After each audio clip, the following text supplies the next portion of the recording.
So we're going live.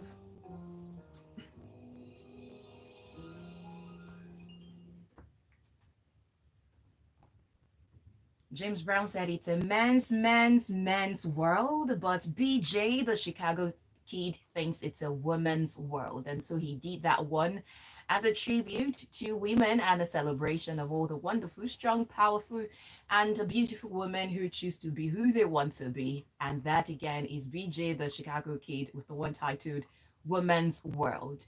And that's how I'm welcoming you to this 14th of May's edition of Soul Sisters right here on Smooth 98.1.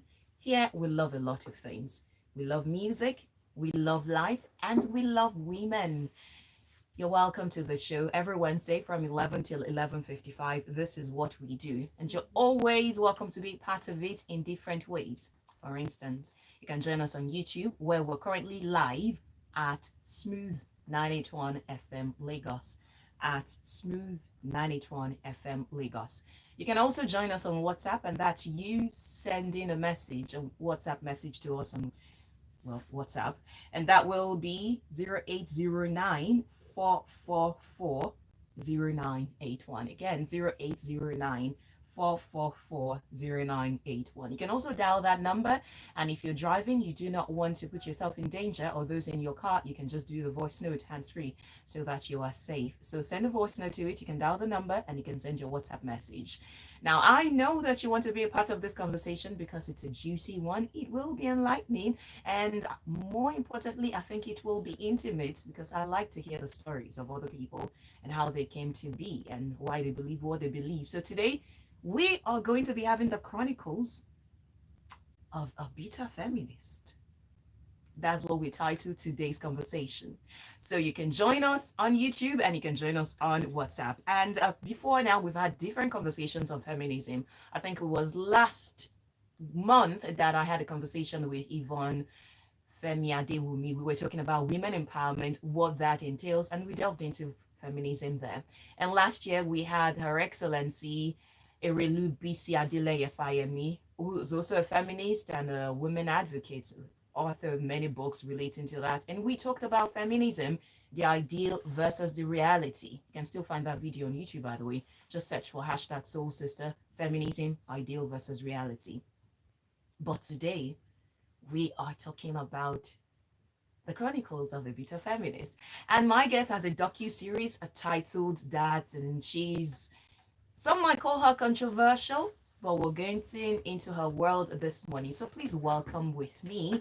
I believe she's a writer, also a podcast host. She is Iheoma Chinoyerem. Did I get that right? Yes, you did. Welcome. How are you doing this morning? I'm very okay. Thank you for having me. It's a pleasure to have you here, and I cannot wait to dig into many things. And those many things are starting with what I said behind the scenes. Let's start with your story. I mean, the word beta for a lot of people has no positive connotation, but you don't mind wearing the label of a beta feminist. What's your story? Um, in the social media world, because I'm much more of a social media personality. In the social media world, anytime a feminist speaks up, the slur they throw at them is bitter. They call us bitter a lot. I think it's the same way they call women, ashawo, and after some time, a lot of feminists leaned into it because it makes more sense to lean into it instead of explaining, no, I'm not bitter. Look, I'm just trying to get equality. I'm just trying to negotiate.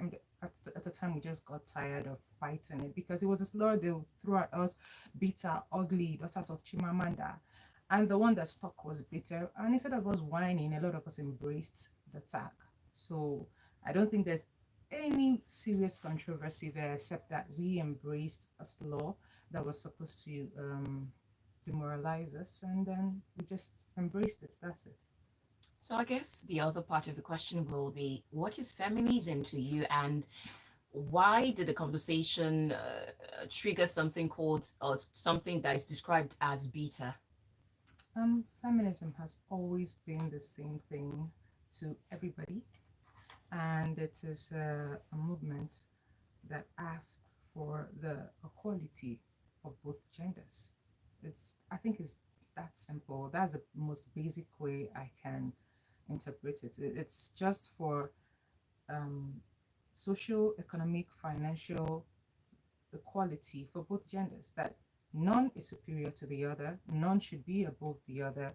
We are both equal. Mm. You had often said that the feminism practice here in Africa is different from the one in other climes. Why do you say that?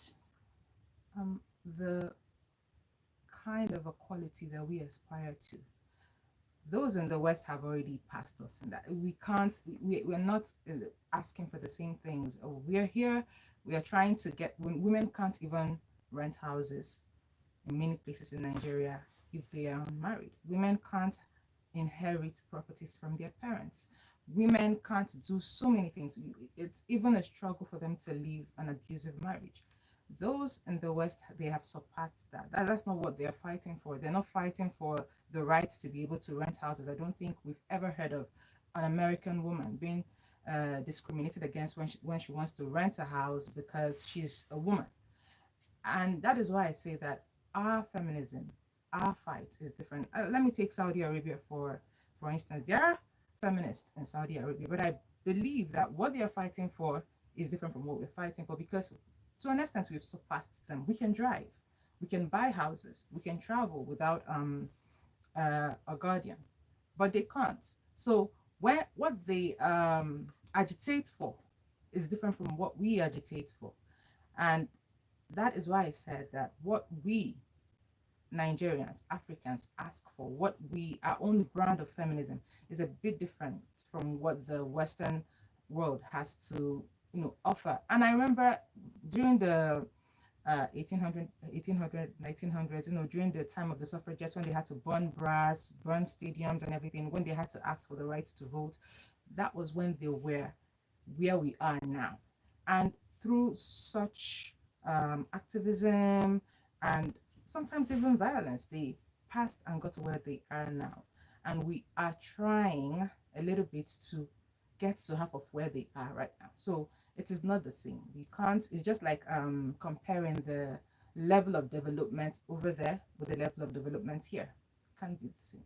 So, what do you think needs to happen for African women to attain to that, in quotes, level of freedom that's obtainable out there?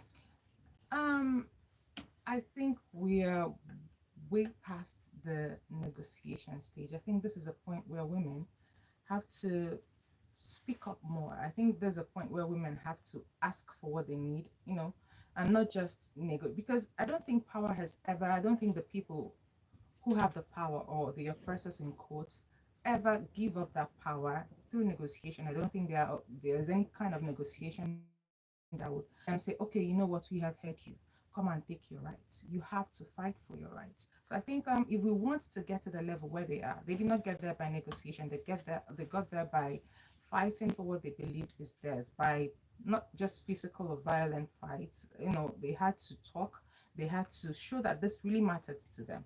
So that is what we have to do, not just sit and hope that they finally realize that we are also humans and we also deserve this and we also deserve that. We have to put in work. But do you really think they've attained to that level? I mean, in America, they're still struggling to have a female president. Of course, but it's like saying in America there are bad roads. Yes, there are, but you cannot use them as a template. You cannot use them to compare whatever it is they have there to compare to what we have here. You can't. I don't think there's any society that is 100% egalitarian. There's no society that you look at and say, okay, they have attained peak egalitarianism. This is the template. They are not, but to a large extent, they have reached a place that we are yet to get to. That can be said for virtually everything. Their healthcare is not perfect. And I'm not just talking about the US, I'm talking about European countries and all of that. Their healthcare system is not perfect. Their education system is not perfect. But to a large extent, they are doing way better than we are. And that is why a lot of us are migrating there. So when it comes to feminism, they are not the template. But because they are far ahead than we are, we have to at least try to get up there. Let me borrow from something you said. It's an interesting choice of word, oppressor. Mhm. Who's the oppressor? I think the society. It's not. When we talk about oppressive rules when it comes to feminism, I think a lot of people think it's men. And while men are the let me say the chief oppressors in quotes, women are the gatekeepers of patriarchy. A lot of the things that we see, a lot of the patriarchal rules, a lot of the misogynistic uh, and societal rules we see every day are enforced by women. I'm an Igbo woman, and when a woman loses her husband, the people that gather to shave her head, come out in the morning, shout at her, scream at her, accuse her of killing her husband, they are not men. They are women. They are the Umuadas. And while we can agree that it is the men that instilled those laws, the people who enforce those laws are women. I think I made a post one time that I said, while men can be likened to, let's say, the principals of schools, of secondary schools, women are the prefects, the monitors. And so when we talk about oppressors, we're not just talking about men here. We're talking about women too. We're talking about the society that give rise to this. Because if men decide to say, okay, you know what, you people should go, women are going to say, but what of women are the ones that call you a shower. Women are the ones that will tell their husband, why do you want to rent a house to this single woman? What if she uses this place? What if she's an ashawo? So these things they're not written in stone. It's not just about men. While men are the figureheads here, women contribute a lot. So what needs to change for that to, or what needs to happen for that to change in terms of the women who you say are also part of the ones contributing to this perpetuated patriarchy? Could it be out of ignorance? Yes. I think ignorance first of all, but we all grew up in a highly misogynistic society. I always say that misogyny is and patriarchy as a whole, it is systemic, it is institutionalized, it is something we learn growing up from schools, churches, mosques. You know that a man is higher than a woman. You know that a boy child is treated differently from a girl child. So while I would say it's ignorance, I would also say that it is part of who we are. Is what we grew up to know as a society. A lot of us, before, no matter the kind of egalitarian home you come from, even if your parents instill the best versions of feminism into you, you're going to still grow up and mingle with people. You're going to go to the market, you're going to go to church, you're going to go to mosque, you're going to go to schools, and you're going to see how women are treated, or girls are treated differently from boys. And then it's going to instill, you're going to get that ingrained into you. So um, it is not just ignorance, it is also about the way the society is set up, the way we are as a people. And if we're going to, the first step is what we are doing on social media, enlightenment, talking about it, trying to get people to know, making this docu-series that we did, trying to get people to know that this is not how it's supposed to be. And I don't think Rome was not built in a day. The system you're trying to topple over took millennia to be. So you can't just expect to use 10 years, 5 years on social media to topple it over or to bring that enlightenment. We're doing what we can. And even though a lot of people feel like, oh, the progress is slow, I feel like the progress is quite fast because you're trying to topple over a pyramid of 2,000 years at least in 10 years at most. So with the progress we've done, we have so far, I think we're getting somewhere. Speaking about social media, let's go to your bio. And part of the things you have up there is misandrist. Yeah. And I think it's an English word which means hatred of men. Yeah. Why do you have that? Um, that's something I've been called quite a number of times. Oh, it's one of the many badges you're wearing boldly. Oh, well, yeah. And honestly, why I wrote it there is because it is powerless. I always say that misogyny and misandry are not the same and can never be the same. Misogyny is weaponized. Misogyny is institutionalized. Misogyny is powerful. Misandry does nothing apart from, I always ask men when we have these conversations, I always tell them, misogynists will rape you, a misogynist will kill you, follow you home, track you, do things to you. Not might not even be that deadly, might deny you promotion just because you're a woman, might harass you sexually in the office. A misandrist does nothing apart from tell you men are scum on Twitter Oh or on no. Facebook. Men do get killed as well. By women. Yes. How okay, let's take In Nigeria. How many misandrists, and I'm not talking of okay, you and your husband are fighting and he beats you and you stab him. I'm talking of how many women who hate men, who are self-professed misogynists, kill men. Because when it's different, when it's oh okay, and even when we talk of the death toll, uh we have fewer serial killers, fewer murderers, as well, in women than men. So if we're going to talk of I'm not just talking of okay, women killing men. I'm talking of murders motivated by misandry. Just like we have murders motivated by misogyny. There are men who would kill you just because they called you his and you say, "Come on, get out!" Or you say, "Who are you talking to like that?" And they would follow you home, pour acid on you.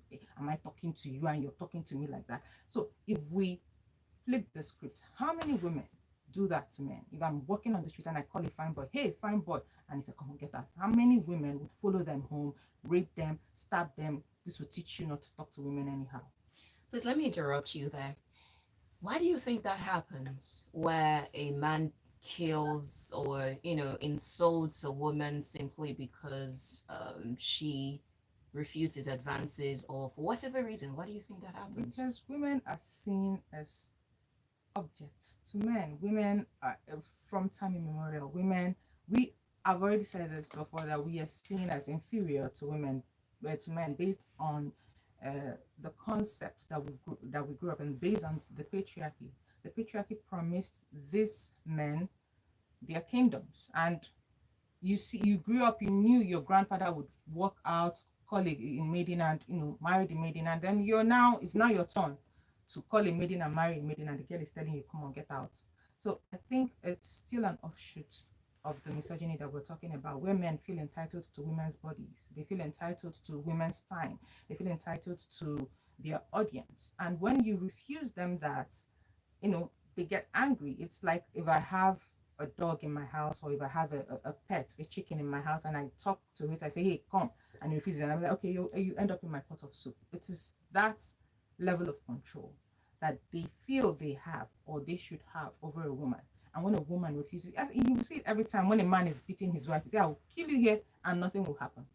Which is what our parents used to tell us when we were children, because they feel they own us. Your mother will tell you, "I brought you into this world, I'll take you out of it." And then when you get married, the man assumes ownership of you, and then he tells you, "I will kill you here," and nothing will happen, because they feel they own you. They feel they are entitled to you, your time, your bodies. And when you try to contest that, you're met with violence. Now, just to be clear, does this thing apply to all men? Or because I say that in reference to the day that I hear you use. Do Of you? course not. Okay. Of course not. So that's it. Do you hate men? Hmm. I think that's a very interesting question. No, not really. No, You don't hate them? no, no, I don't. Okay. I'm tempted to get a little bit personal, but we'll do No, that. no, go as personal as you want. I'm here. I'm here. I don't think I hate men. I hate the things they do. I hate the the perpetrators, and I don't know how to explain it, but it is not like a group hatred or a version of men. I try my best to avoid men. I'm a heterosexual woman, so I have to mingle with men, but I don't What do you mean really. you try to avoid them? I try to. I'm marriage free. I think you asked that before. Oh, we get into that. Yeah. So I don't aspire to marriage. I will never marry. So I am very lucky to not have to have. I can choose to avoid men all my life. I know. So, and I'm child free, and I don't aspire to have children. I don't want children. So I'm very good on that end. I don't think I want. I don't. When I say I hate men, when I say I don't hate men, I don't want to be friends with them. I don't want to have personal relationships with them. Mm, that's it. Okay, Ijeoma, you're taking me deeper in this one now. So when you say that you don't want to be friends with them or be in the same space with them, is that not stereotyping them? I mean, you've not met this individual. Yes, I understand that there are some people that might have been terrible, maybe because of their thinking, their beliefs, and the likes. But don't you think you're not giving that man you don't want to be in the same space, or those men you don't want to be in the same space with, a benefit of the doubt? Or you have seen them, or you just think, nah, I have seen you act, and so you might be this way. I want to first of all say that this is a personal choice. It is not a Yeah, choice sure. motivated by We're talking yeah. about you. It's not a choice motivated by feminists. Not all feminists think like me. In fact, there are some women who I've met that are not feminists. They are deeply patriarchal, and they don't want to mingle with men. They don't want to marry. I know some women who, after being divorced, they're like, I don't have any more marriage in me. So this is a choice that does not have anything to do with feminism. I don't want people to think, oh, this is how feminism are. No. This, but and as for okay, not giving them, I think the way I rationalize it is, what do I want from them? Why do I want to have a friendship with a man? What do I want from the few men I am friends with, in quotes, we are business partners. So if I don't, if why do I want to meet you? Why do I want to be in the same space with you if I don't have anything, that I hope to get from you? I'm not trying to marry you. I'm not trying to have your kids. I don't want to go into business with you. So why do I have to endure or tolerate you? Wow, those are strong choice of words. We'll take a breather, and by the way, you can join this conversation. WhatsApp line to send your messages to if you have any, or any question you have to ask. The WhatsApp line to send your message to is 0809 444 0981. Again, 0809 444 0981. You are listening to Soul Sisters right here on Smooth 98.1. And you can also join us on YouTube, by the way. I mentioned it when I started the show. It's at Smooth 981 FM Lagos. Iheoma is our guest this morning. And even though it's been cold in the studio, I think she's bringing on the heat. So, yeah, we'll take a breather. When we come back, we'll continue with this conversation. My lifestyle is filmmaking and music. So we just take an ad break and then we come back. Just less than a minute thereabouts. So we pick up from where we are. Do you need something? Yeah. Yeah, you can enter the short if you need it. What can I say about money? People don't really like to talk about money. Or today, It's extremely complicated. I think everyone worries about not having money and being broke. we make money, we spend money. Poor people Okay, complain play a about song in money, while between. the rich discuss money. It's a rich man's world. Well, for me, my dad invested in businesses, and that's how I started to learn about money. Okay. When the workforce, it really becomes you versus the Then you realize there's little or no money to save. Even though you Oh, by the way, I was going to say, let's not say the actual way again. Yeah, she just told me. Yeah, that is not, that's not, it's an NTVB word, especially for this time of the day. especially when it comes to matching up against the dollar. Now let's discuss your finances and simplify its principles. I guess that's part of the differences of podcast and Personal finance radio. on Smooth Oh, yeah. 98.1 For podcasts, every Wednesday. no Anything legislation, flies, anything yeah. flies. But for radio, Hi, my name is Sydney. You're listening to Smooth 98.1. we're back. Love music, love life.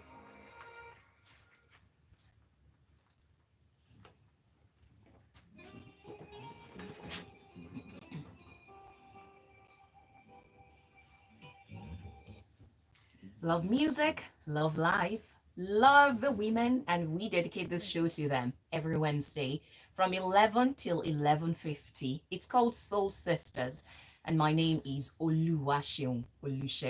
My guest this morning is Iheoma Chinoyerem. What's the meaning of Chinoyerem? It's an Igbo name. It means God is with me. God is with me. Yes. Oh, nice. But what's the meaning of Iheoma? Safe journey. Safe journey. Yes. Oh, I've never thought about that. Interesting. Safe journey. God is with me. Wow. Do you like to travel? Yes.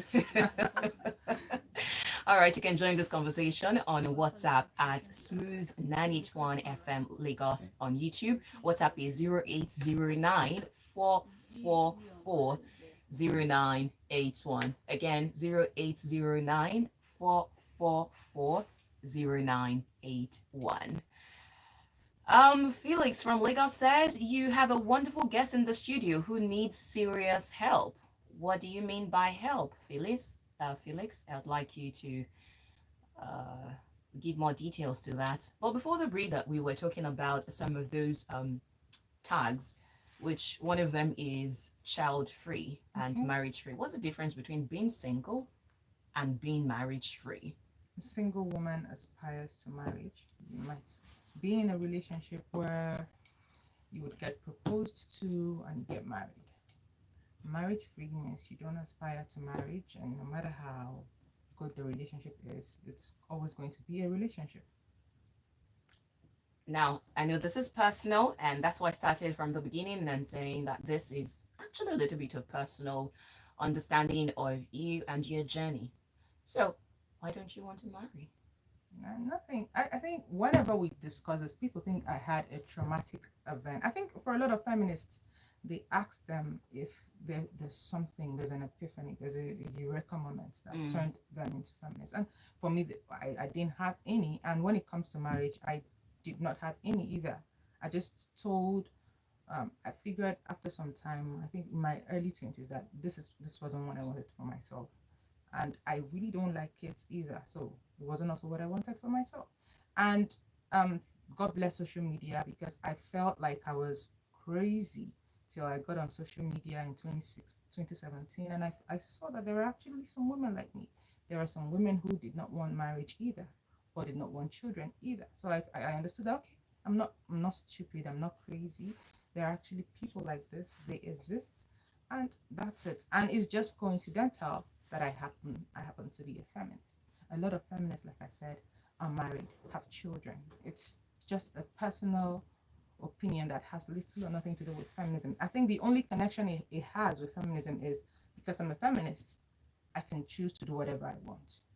That is it. The feminism gives it more validity, but it has little to do with it. I think it's a choice I would have made for myself, even if I were the kind of person that says men are king, men are are the best things that have ever happened to the world. So yeah, that's it.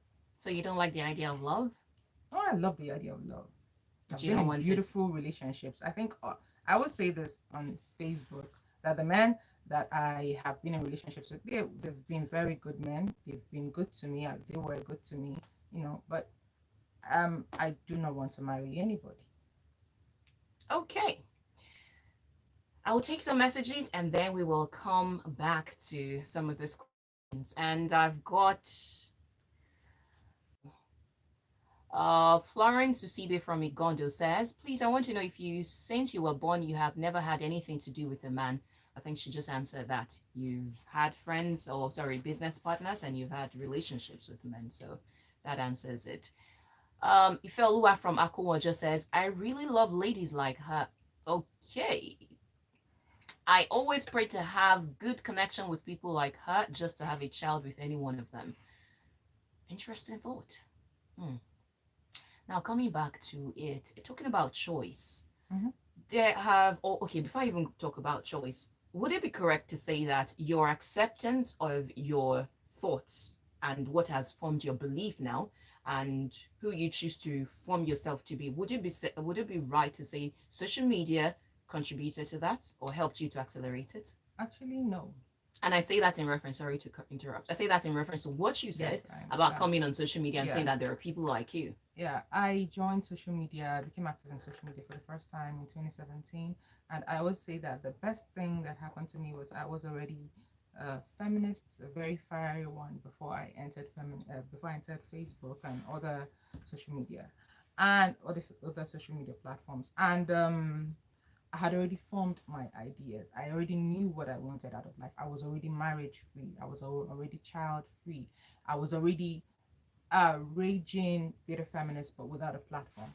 I think one of the reasons I had a Facebook account was a friend told me, come and see what this person wrote on Facebook and said it's feminism. Come and see, come and comment. And I clicked on the link my friend sent on WhatsApp, and I tried to open it, and I read it, and I was really uh very angry. It was just a bunch of nonsense. But before I could comment, I was required to open a social media account. I was required to open a Facebook account, and that was how I got on Facebook. So I wouldn't say that social media gave rise to it or accelerated it. Maybe what it did was it gave me a platform to peak, as opposed to having those thoughts in my head and talking about it with my family, with my parents, with my sister, with those around me. Social media gave me sort of a platform, a wider platform to talk about it. All right. Now, talking about your parents, we're going to get back to the question of choice, but what do your parents think about? Oh, they're very okay with it. Oh, really? Oh yeah.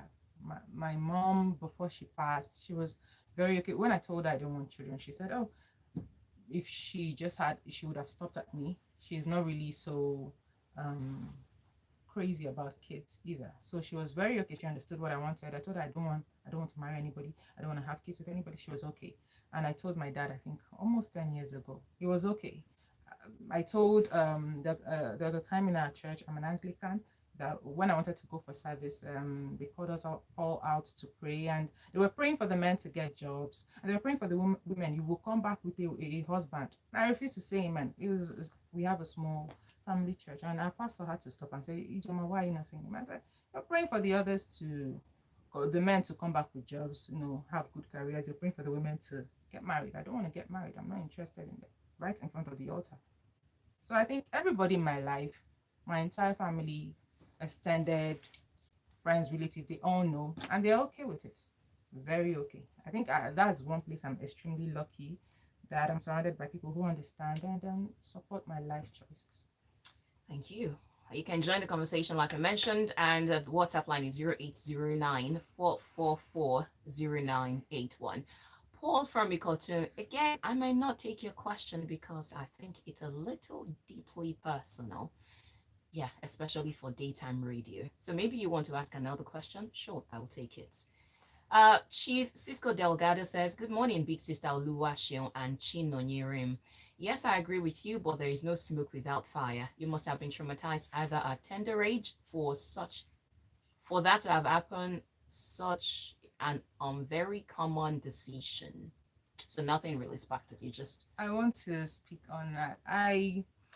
I think it's very funny that anytime somebody comes out to say that they're a feminist, or maybe they have a choice that is not maybe not a feminist, a beta feminist. That's not what we come across every day. okay, but I don't really. I think it's funny when people try to attribute it to a trauma or something, because a lot of people that have had traumatic events or episodes, they are happily married. They want the same thing everybody wants. I think every time something happens, we see something out of the ordinary, the first thing we go, "Oh, it's a trauma. Something happened to you when you were growing up." Nothing happened to me. I had a very, I'm going to say what prompted my feminism, and I've said it quite a number of times, is I grew up I was an only child for 7 years, and in that period, my parents, especially my dad, he would say, "Oh, you are the same as a boy. You anything a boy would achieve, you can achieve." And I grew up in that. I went to a primary school that was merit based. I was a school prefect from primary 1 till primary 5 when I left. Even when we because I attended a Catholic school, when we had to send delegates to the Monsignor, to the bishop, to kiss the ring, everything, I was always the one that was chosen because of merit, even though I wasn't Catholic, even though I wasn't a boy. And in my Anglican church, they gave me the cross to carry, during the procession and everything. I grew up really thinking that there was no difference till I sort of entered the real world. So I was sort of shielded, and I got that, my parents, I got that egalitarian treatment from them. And I know it might sound uh, like I'm trying to negate what I've said before, but it meant more coming from my father, because when he says such things, he would prop me up every time, say, "You're more than 1,000 sons, blah, blah, blah, blah." It meant more coming from him, because he should have been the one, trying to put me down because I'm a child, or a girl child. If it were coming from my mother, I would have said, "Oh, she was just consoling herself because she just has a daughter," and my dad was the only son. But he really, really, really, really said such things about me, and it sort of propped me up that when I entered the real world, in quote, when I finished secondary school, and I started reading books, and I started seeing, "Oh, this is how this thing is." I was very shocked. I was taken aback. I was like, "Oh, okay, life is not the way it was when I was in secondary school, when I was in primary school. This is different." And I started reading books. and I understood what feminism was all about. And I was like, well, this is what I've always been doing from when I was a child. I've always believed that I'm the same, I'm not superior to or inferior to any man. So there's no trauma. I think it's just growing up in an egalitarian environment. I think that's what it does to you. All right, thank you for your explanation, Ijeoma. Now let's go back to that issue of choice. Okay. And I say that because I think I came across some of your social media interactions, interesting interactions. So here goes. Since we're talking about choice, a woman should be free to do what she wants, right? That's part of what Yeah.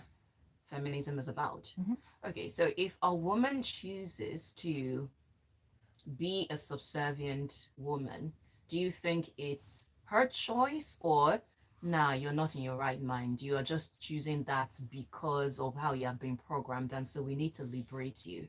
Um, I don't think we need to liberate anybody, but choices are not sacrosanct. The way you're querying me about my choices, the way the audience, is querying me and trying to understand poke holes, what brought up this choice of yours. That is how it is when a woman makes a choice that it's sort of detrimentary to her.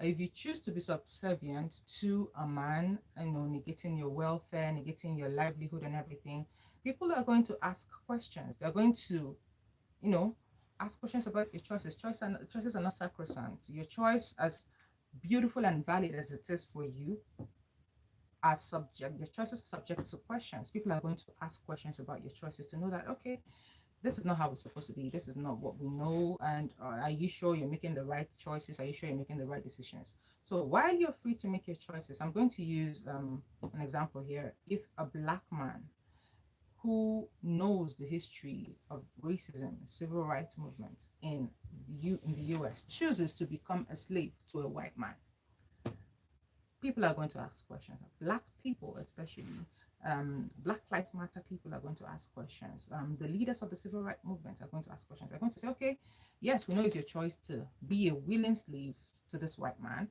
but are you sure you're in your right senses? Are you sure you know what you're doing? Are you sure this, or are you sure that, look at this, look at the history? Are you sure you're not taking the movement back? And that is how it is here. While it is their choice, it's not sacrosanct. It's going to be questioned. So after the questioning and the person says, yes, this is what I want, what next? Leave them alone. Who is going to drag you from your husband's house before uncle? Because I see lots of such dragging on Twitter, we're going to especially. make posts about it. We're going to talk about it, but nobody is going to physically remove you from that place. All you have to do, just like me, I made my choice, and every time, almost on every post I make regarding my personal choices, there are men there are women there are people saying, oh, it's because you've committed this one, that one, that's why you don't have a womb, oh, because you this, oh, there, and it's my choice, and all I can either fire back at them, I can either block them, but that is what it is. Your choices are going to be questioned. So just like even in politics, you choose a candidate, 2 years later, people are going to question, okay, why are you saying Nigeria is hard? Shebi, now you vote for this person. So your choices are going to be questioned. 2 years later, 3 years later, they're going to question your choices. And if tomorrow, God forbid, something bad comes out of it and you're saying, oh, help me, the rib of my rib has thrown me out, we are going to be there to laugh at you, just the way sometimes I laugh at some political people that come to say, oh, the country is not hard. I laugh at you. I might not laugh out loud. I might giggle in my room. That's what we do. I think your choices. If tomorrow I come back maybe 30 years to say, oh my God, I've wasted my life. If I had known, I should have gotten married and had children, people are going to laugh at me. So I think I think people forget how the world works when it has to do with feminism or things like this. It's just a normal thing. Okay, Florence from Rigodo says, Ijeoma, if I may ask, who will take care of you at old age? Because I'm quite sure you cared for your mom before she left this world. Do you want to answer that? Florence, who will take care of you at your old age? I think we overrate taking. You think sending 10,000 naira a month or 100,000 naira a month to your mother is taking care of them? Who stays with them? Who stays with your parents? Some of you don't visit home for years. Some of you send 500K and one Hollandis wrapper and call that taking care of your parents. Some of you have not seen your parents for 2-3 years. I would like us to have honest conversations. When you say you want to, who is going to take care of you at your old age? be honest that you're not taking care of your parents. Giving them a bag of rice and Azu fridge is not taking care of them. Any parent can afford that. I'm living a life that I'm sure I can afford all those things for myself in my old age. I surround myself with the people I love. So if you mean taking care, I'm hoping you mean coming down to wipe their butts, cleaning them up, and all of that. Okay, Iheoma. And I know you're definitely not doing that. I think it's a very unrealistic question we throw at child-free people. But if you look at yourself, you know you're not doing that for your parents. If you're not doing that, then whatever it is you think you're doing for your parents, the person can get by themselves. Well, as we gradually come to the end of this intriguing conversation, and I want to say, going home once a year is not taking care of your parents. Going home twice a year is not taking care of your parents, because I think that's what she's writing. Oh, I went home, I saw my mommy, I saw my daddy. That is not what you mean by who. If going home once a year or 2 years, if I see somebody once a year or once in 2 years, that person is not taking care of me. Most of us, we do these things where we get people, we get helps to live with our parents, and anybody can do that. Your parents can actually get somebody to live with them and pay them. So on everything you're talking about, when I have this discussion with people about taking care of parents, it's always financially motivated. Who buy them wrapper for August meeting? Who buy them free fish? Who buy them bag of rice? Who then you go home once a year during Christmas, and that is taking care. So unless you're bringing them to literally live with you in your home, you are not doing anything so special. okay, so let's wrap things up with some final words, and part of it will be, what will Iheoma like to be remembered for? You don't care about all those sentimental legacy things. If I did, I would have kids, right? So they will carry on my legacy. No, Not necessarily. I'm not really. I like what I'm doing. I don't really mind if it's remembered 10, 20, 30 when I'm gone. I don't want to think of that. I'm not motivated by that. So what I'll be remembered for, I don't know. I don't honestly care if I'm remembered, but what the work we're doing, because I'm not the only one, there are thousands of feminists, hundreds of thousands of feminists doing the same thing. We all can't be remembered, but I just want a world where the people who come after us have it easy. So talking about what you're doing, you mean the feminism movement and the media pushing of it that you're doing? I think you did a docu-series, you did a live show. Tell me more about that. Yeah, we did a docu-series called The Better Feminist. That's chronicles the story of a lady called Regrets, who grew up in the northern part of Nigeria and went from rape to child marriage or early marriage to having a very emotionally abusive marriage, and how she tried to celebrate those who came after her. So we try to push the message of empowerment, the message of emancipation, so to speak, to a lot of people. While we do the little we can from from social media, we try to do it via media and all of that. We're trying to spread the message, spread the word that women don't have to settle for what they currently have. Women can have way more than what we have. We don't have to agree or be oppressed. So I think that's what we're doing. Some people are doing that in real life. Some people are doing that via social media, whatever way. And I think at the end of the day, it's the same objective for all of us. That's one side of the conversation. The other side is women. There are a number of studies that says that women sometimes don't even go for what they want. They just somehow question their own capacity, competence. I mean, and studies have been done about this. If you were to put out two job or maybe one job application or vacancy, and you say you have to have this qualification and that, a man might apply and a woman will think, no, I don't qualify to this. So that's the other side of the conversation. So what would you say to that? I think women, I always say women need more audacity. Women don't have that audacity. They are complacent. Women are are very complacent. I used my domestic help as an excuse. I once asked my security guy, because I don't usually have cash. I asked him, "Do you have an account?" And he said, "No." I said, "Okay, if you open an account, I'm going to be giving you tips apart from your salary there." He went and opened an account. I asked my domestic help, the lady, "Do you have an account for your salary?" She said no.